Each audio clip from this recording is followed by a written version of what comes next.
Hello everyone. আজি আপোনালোকৰ বাবে কঁঠালৰ গুটিৰ এটা নতুন সোৱাদ লগা ৰেচিপি লৈ আহিছো। বতৰৰ এইটো সময়ত কঁঠালৰ গুটি বিভিন্ন ধৰণৰ জুতিৰে বনাই খাবলৈ খুবেই ভাল লাগে। আৰু মই অলপ বেলেগ ধৰণেৰে বনোৱা কঁঠালৰ গুটিৰ আজিৰ ৰেচিপিটো আশা কৰো আপোনালোকে নিশ্চয় ভাল পাব।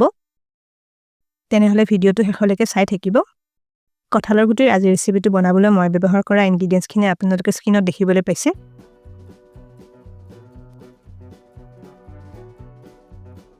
এই আমাৰ কঁঠালৰ গুটি 250 গ্ৰাম মান লৈছো।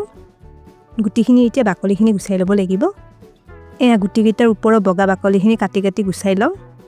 আপোনালোকে বাৰু কঁঠালৰ গুটি কেনেকৈ বনাই খাবলৈ ভাল পায় কমেন্ট এটা কৰি জনাবচোন। এয়া কঁঠালৰ গুটিখিনিৰ বগা বাকলিখিনি গুছাই ললো। এই গুটিখিনি এতিয়া এবাৰ সিজাই ল'ব লাগিব। এয়া গুটিখিনি কুকাৰ এটাত দি লৈছো।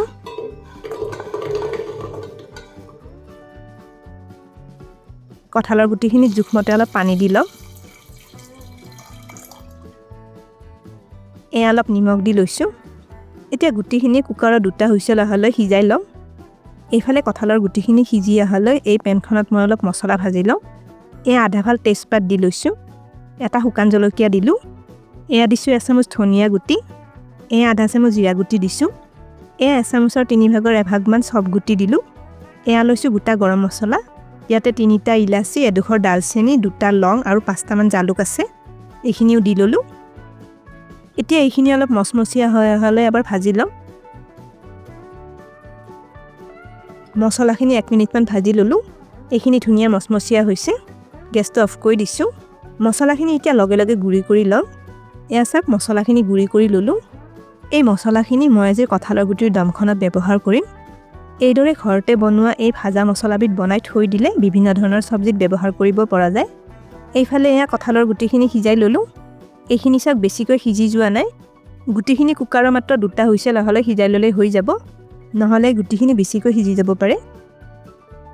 এইখিনি অলপ ঠাণ্ডা হলে বাটি এটাত উলিয়াই লওঁ। অলপ ঠাণ্ডা হোৱাৰ পিছত এয়া গুটিখিনি উলিয়াই লৈছো। এতিয়া গুটিকেইটাৰ ওপৰৰ ৰঙা বাকলিখিনি এইদৰে চুৰিখনেৰে ৰুকি ৰুকি গুছাই লওঁ।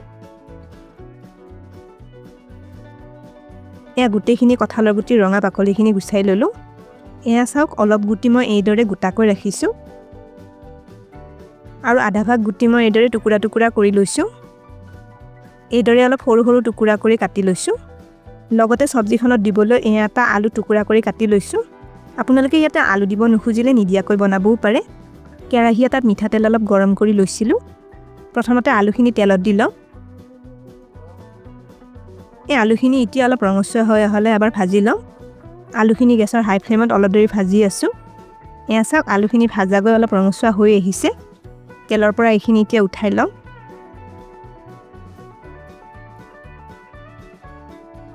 এতিয়া ৰৈ যোৱা তেলখিনিত আধা ফাল তেজপাত দি ললো।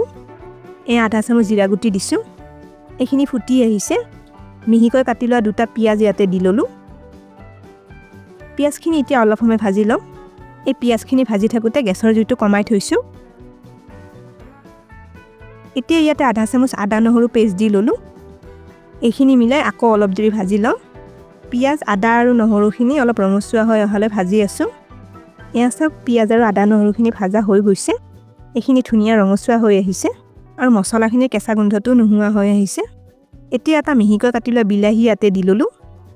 এয়া হালধি আধা চামুচ দিছো। কাশ্মীৰী জলকীয়া গুৰি আধা চামুচ দিলো। মছলাৰ সৈতে বিলাহীখিনি মিলাই এইখিনি আৰু 2 মিনিট মান ভাজি লওঁ। এয়া আমাৰ বিলাহীখিনি ভাজা 2-3 মিনিট মান হৈ গৈছে। বিলাহীখিনি ধুনীয়াকৈ গলি গৈছে আৰু মছলাখিনি ভাজা গৈ তেলখিনি ওলাই আহিছে। এতিয়া কঁঠালৰ গুটিখিনি মছলাখিনি দি লওঁ। আলুখিনিও লগতে দি ললো।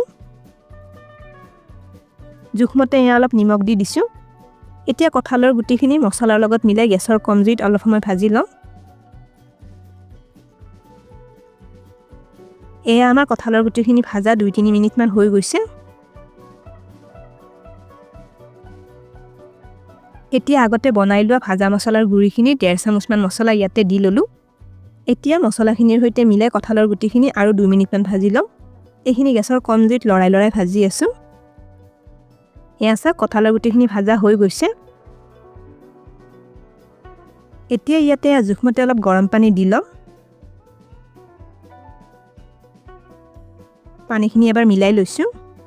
এইখিনিতে এটা ৰিকুৱেষ্ট কৰিলো, ভিডিওটো চাই ভাল পালে লাইক আৰু শ্বেয়াৰ কৰি দিব। আপোনালোকৰ যিসকলে আমাৰ চেনেলটো এতিয়ালৈকে সাবস্ক্ৰাইব কৰা নাই তেওঁলোকক আমাৰ চেনেলটো সাবস্ক্ৰাইব কৰিবলৈ ৰিকুৱেষ্ট কৰিলো আৰু কাষতে থকা বেল আইকনটো টিপি নটিফিকেশন অল কৰি দিব জুলখন এবাৰ উতলি আহিব দিম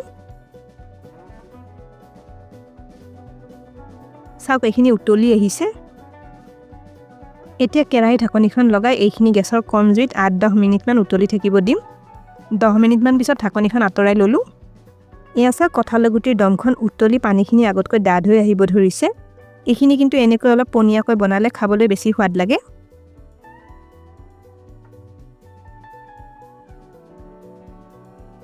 এতিয়া এয়া কাটি লোৱা পিয়াজ এটা সবজিখনত দি ললো এয়া দিছো 4টা মান কেঁচা জলকীয়া এইখিনি এবাৰ মিলাই লওঁ ইয়াতে দিয়া পিয়াজখিনি দেখিছেনে অলপ ডাঙৰ ডাঙৰ টুকুৰা কৰি দিছো এইদৰে কঁঠালৰ গুটিৰ দমখন বনোৱা হোৱাৰ সময়ত পিয়াজৰ কেঁচা জলকীয়া অলপ দি ললে খাবলৈ খুবেই সোৱাদ লগা হয় এইখিনি এতিয়া আৰু 2 মিনিট মান উতলি থাকিব দিম আৰু প্ৰায় 2 মিনিট মান উতলাৰ পিছত এয়া আমাৰ কঁঠালৰ গুটিৰ দমখন হৈ গৈছে এইখিনি ৰৈ যোৱা ভাজা মছলাৰ গুৰিখিনি হেখত সবজিখনত দি লৈছো এইখিনি আধা চামুচ মান হ'ব আকৌ এবাৰ গুটেখিনি মিলাই লৈছো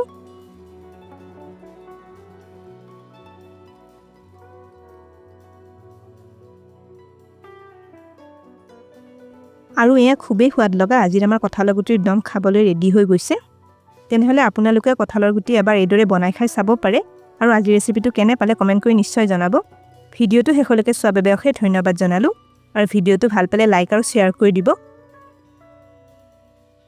স্ক্ৰিনত দেখা পোৱা ৰেচিপি কিটা চাবলৈ মই ৰিকমেন্ড কৰিলো ভিডিও কিটা চাবলৈ ৰেচিপিটোৰ ফটোখনৰ ওপৰত ক্লিক কৰিলেই হ'ল তেনেহলে আজিলৈ আহিছো আকৌ লগ পাম আৰু এটা নতুন ৰেচিপি ভিডিওৰ সৈতে